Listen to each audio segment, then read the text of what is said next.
start a TCG store in your house, right? Yeah, that would be great. First things first, what kind of free space are we dealing with here? I mean, not a whole lot, but Perfect. And when did you want to get this thing going? well, I was thinking, Shh. Never mind. Doesn't matter. Right now is good. Let's go. Now, it doesn't take that much space or that much equipment to set something like this up in your house. I got my whole store set up in this room I'm standing in right here. That's not really that wide. I can almost touch both walls while I'm standing here with my arms out to my side. And really, I only have half the room because that half has been taken over by my lovely girlfriend. But if you can do yourself the favor of making sure that you have the things on this list that I'm about to give you before you get started, you're not going to find yourself halfway through filling orders and realize, man, it would have been really useful to have X, Y, or Z product. I wish I would have listened to the captain over there.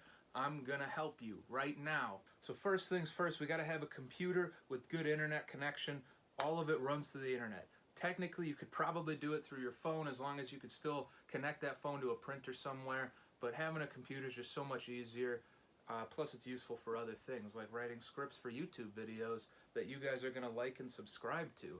Having a reliable printer is going to be super useful in the long term. So don't cheap out and buy the cheapest printer you can find. You're going to cost yourself way more money in the long term having to refill those ink cartridges because they just run through so quickly, and it sucks. Having to go to the store and spend 40, 50 bucks on just the cyan ink cartridge is a nightmare. So find a good printer that is going to have a high yield so you're not out buying that stuff all the time. I use this Epson EcoTank ET4800. I like it way better than cartridges. It fills with an ink bottle in these little slots here.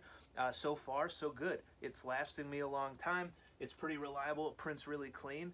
I like it. Now, you're also going to want to get yourself a good storage system. So if you have a high volume inventory, I would say use racks or shelves of some sort. So if it's just in a spare closet or shelves that you got on the wall, whatever it's going to be, make sure you have enough space to be able to easily lay out everything you have and get to all your different divided up subcategories as quickly as possible. Efficiency is going to be easier for you, and it's going to be better for that customer when you're able to get them the order faster.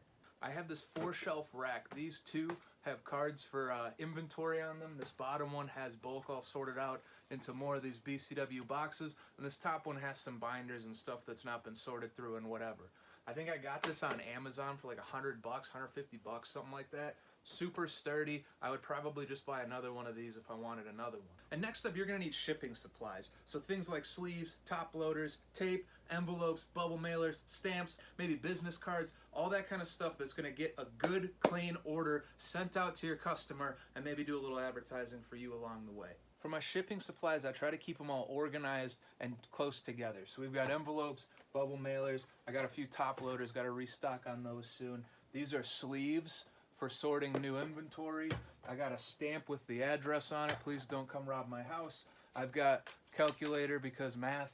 I got some stamps here, need a few more of those too. Some pens, pencils, and then a basket. And I got another basket somewhere. It's missing. I think it's out in the car from my last drop off at the mailbox. I also grabbed some business cards. It's a little thank you note. I'll write people's names in here. I've been using these just on bigger orders for now.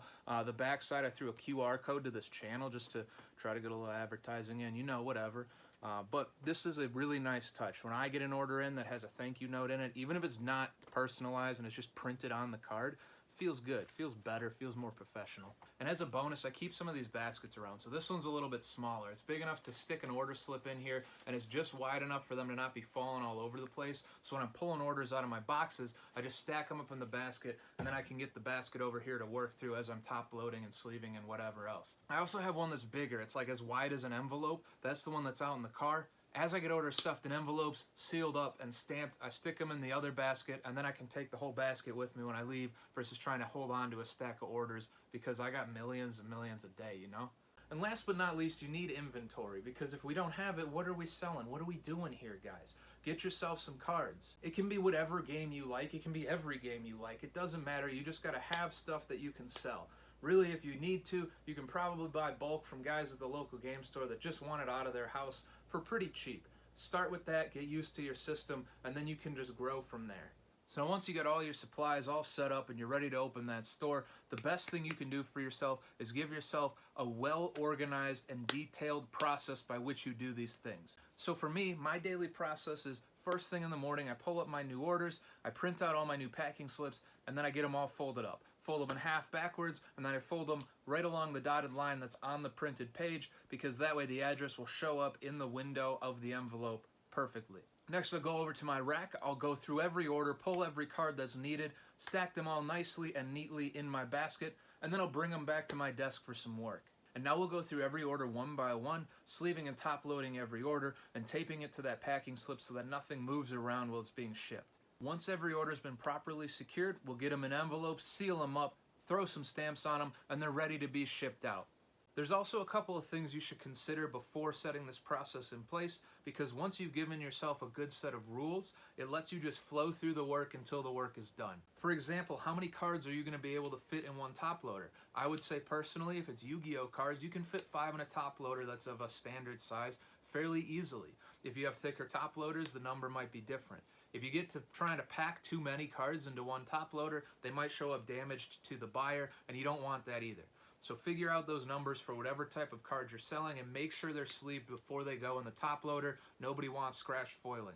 Another thing is how many cards are you going to stick in one team bag? An envelope needs to be able to fit through the little sorting roller thing at the post office, and so you want to make sure you're not making them so thick that they send them back to you and now you're paying $4 in shipping on a $3 order. What I've found works for me is a top loader and a team bag with 10 cards sleeved up right behind it, taped down, everything's nice and tight, cards are protected, and it's thin enough to still make it through with 2 stamps on it. And 1 stamp, they'll send it back sometimes. It's not worth the delay. And then the final thing I think you should consider is when are you going to track these orders? So TCG Player only requires you to track orders $50 or above, but you can choose to track whatever order you want. Now obviously you don't want to be tracking $8 orders because you're losing half your profit just in that tracking label alone, never mind all the fees. So what number is it that you're going to start tracking on? For me it made sense to set a hard line, so I picked $30. If it's $29.99, we take the risk. If it's $30 or above, I'm tracking it. It just makes it easier to have that decided ahead of time so I don't have to go back and forth about whether or not I'm willing to lose that $29.99 if something happens. Now that number could be different for all of us and you just have to pick what's in your comfort zone. More often than not, there isn't a problem. I haven't really taken too bad of a wash at any point, but it does happen. There are some unsavory characters out there that might try to pull one over on you, and it happens. It's part of the game. You just got to be ready for it. So if you're not willing to lose that money, track that thing. All right, I think that's enough wisdom for you guys for today. All that's left now is for you to just turn that inventory live and start selling. Best of luck, guys. See you in the next one.